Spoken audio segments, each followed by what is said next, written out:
Assalamualaikum warahmatullahi wabarakatuh. Di sini kami dari kelompok 7 yang akan membahas tentang counting.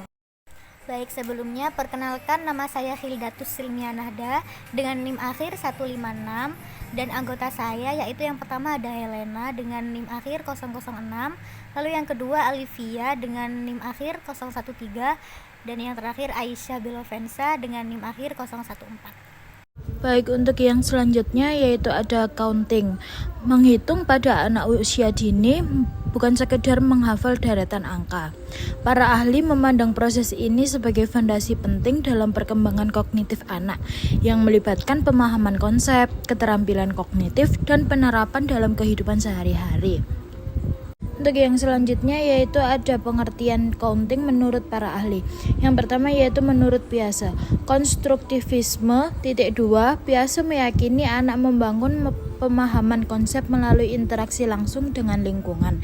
Tahapan perkembangan kognitif (2) Anak melalui beberapa tahap dalam memahami bilangan, dari tahap sensori motor, yaitu belajar melalui indera dan tindakan, hingga tahap operasional konkret, yaitu mulai berpikir logis tentang objek konkret. Peran benda konkret. Piaget menekankan pentingnya penggunaan benda-benda nyata dalam membantu anak memahami konsep bilangan. Untuk yang selanjutnya yaitu menurut Lev Vygotsky. Zona perkembangan proksimal (2) Vygotsky berpendapat bahwa anak belajar paling baik ketika berada dalam zona perkembangan proksimal, yaitu jarak antara apa yang dapat dilakukan anak sendiri dan apa yang dapat dilakukan dengan bantuan orang lain. Peran sosial (2) Interaksi sosial dengan orang dewasa dan teman sebaya sangat penting dalam membantu anak mengembangkan kemampuan berhitung. Bahasa (2) Bahasa berperan sebagai alat berpikir dan membantu anak internalisasi konsep-konsep matematika. Yang selanjutnya yaitu ada menurut Jerome Bruner. Representasi (2) Bruner mengusulkan 3 tahap representasi dalam pembelajaran matematika. Yang pertama ada enaktif, yaitu menggunakan benda nyata. Yang kedua ada ikonik, yaitu menggunakan gambar. Yang ketiga ada simbolik, yaitu menggunakan simbol atau angka. Urutan pembelajaran. Anak-anak belajar paling baik jika diawali dengan representasi enaktif, kemudian beralih ke ikonik dan akhirnya simbolik. Yang selanjutnya yaitu menurut Richard Scham, pemahaman instrumental dan relasional (2) Scham membedakan antara pemahaman instrumental atau tahu bagaimana dan pemahaman relasional atau mengapa. Pentingnya pemahaman relasional (2) Scham menekankan pentingnya membantu anak mengembangkan pemahaman relasional terhadap konsep bilangan, sehingga mereka dapat menerapkan dalam berbagai situasi. Yang selanjutnya yaitu menurut Karen Fuson, model multi-unti (2) Fuson mengembangkan model multi-unti untuk menjelaskan bagaimana anak-anak membangun pemahaman tentang bilangan. Peran struktur bilangan (2) Model ini menekankan pentingnya struktur bilangan, misalnya puluhan dan satuan, dalam membantu anak memahami bilangan yang lebih besar. Baik, lalu materi selanjutnya yaitu ada jenis-jenis counting. Yang pertama yaitu counting all. Counting all yaitu menghitung satu persatu semua objek dalam suatu kumpulan untuk mengetahui jumlah totalnya. Contohnya, menghitung jumlah buah di mangkuk, jumlah mainan di kotak, atau jumlah langkah saat berjalan.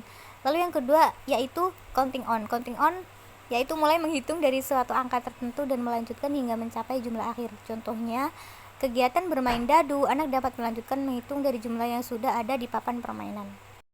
Lalu yang ketiga ada counting backward, yaitu menghitung mundur dari satu angka tertentu. Contohnya seperti saat bermain peta umpet, anak dapat menghitung mundur sebelum mencari teman yang bersembunyi.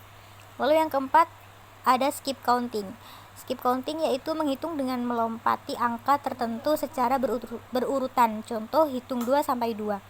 Contohnya saat melompat tali, anak dapat menghitung lompatannya dengan cara 2 sampai 2 atau 5 sampai 5. Lalu yang keempat ada rational counting, yaitu menghitung dengan memahami konsep kardinalitas atau jumlah anggota dalam suatu himpunan dan ordinalitas atau urutan suatu objek dalam deret.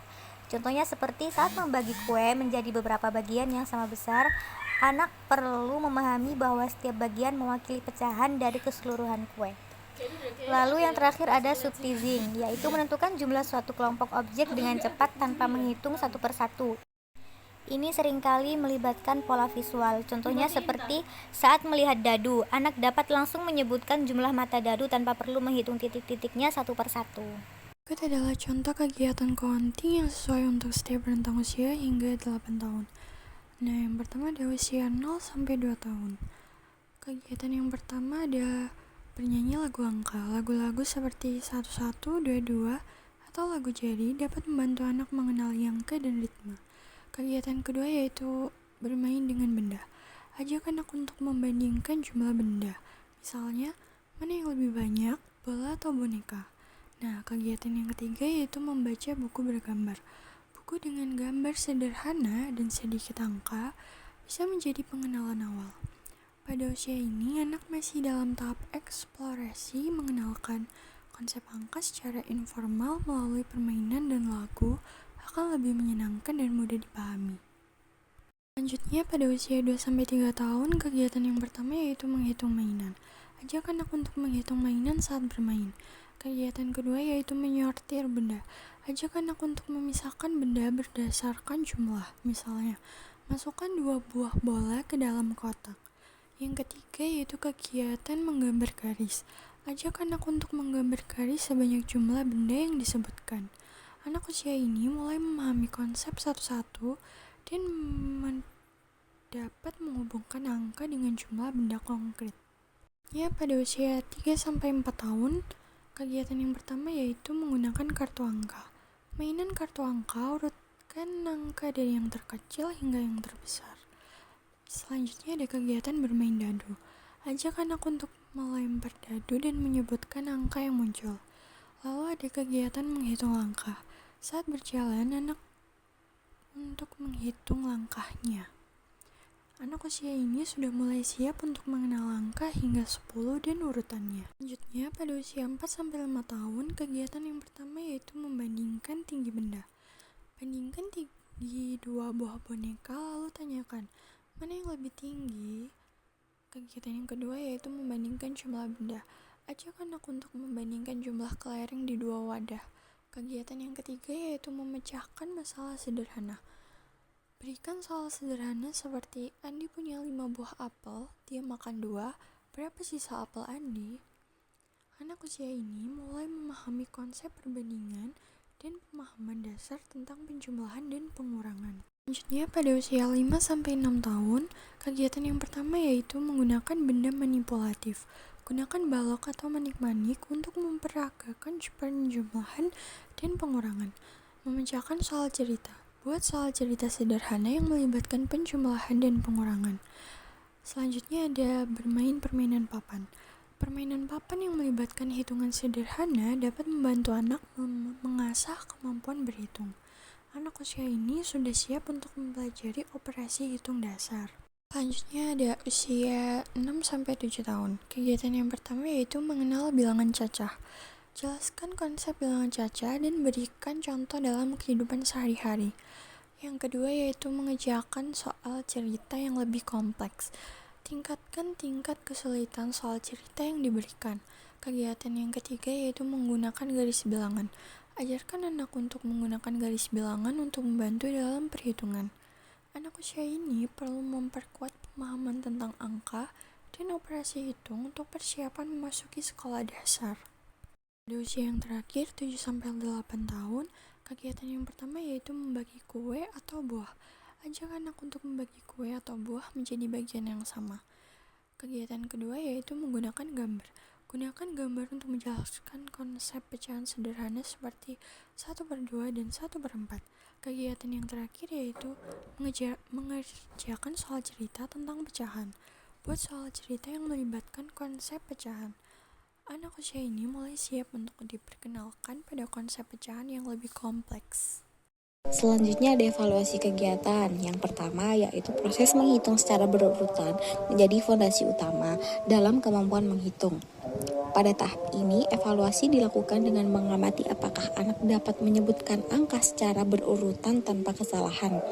Misalnya, dengan memberikan benda konkret seperti balok atau mainan kecil, lalu anak diminta untuk menghitung satu persatu. Lalu yang kedua, kemampuan anak dalam menghubungkan angka dengan jumlah benda. Untuk mengevaluasi ini, anak bisa diminta mengambil sejumlah benda sesuai angka yang disebutkan. Misalnya, ketika diminta untuk mengambil 5 benda, apakah anak bisa melakukan hal tersebut dengan benar? Evaluasi ini membantu dalam memahami sejauh mana anak telah memahami bahwa angka memiliki makna kuantitatif. Lalu yang ketiga, konsistensi dan ketepatan dalam menghitung. Pada kegiatan ini, anak mungkin saja melakukan kesalahan, seperti menghitung satu benda 2 kali atau melewatkan benda. Dengan memberikan beberapa kelompok benda dengan jumlah yang bervariasi dan meminta anak untuk menghitung, kita dapat melihat apakah ada kesalahan yang berulang atau apakah anak bisa menghitung dengan akurat setiap saat. Jadi simpulan pada materi ini yaitu counting adalah proses kompleks yang melibatkan aspek kognitif, sosial, dan linguistik. Anak-anak dapat belajar menghitung melalui pengalaman langsung dengan benda-benda konkret, interaksi sosial, dan pemahaman konseptual tentang angka. Evaluasi harus dilakukan secara berkelanjutan dan disesuaikan dengan tingkat perkembangan anak. Tujuannya adalah untuk mengidentifikasi kekuatan dan kelemahan anak dalam belajar menghitung, sehingga dapat diberikan dukungan yang tepat. Baik, mungkin hanya itu yang dapat kami sampaikan. Sekiranya ada kekurangan atau salah kata, mohon dimaafkan. Kami tutup. Wassalamualaikum warahmatullahi wabarakatuh. Terima kasih.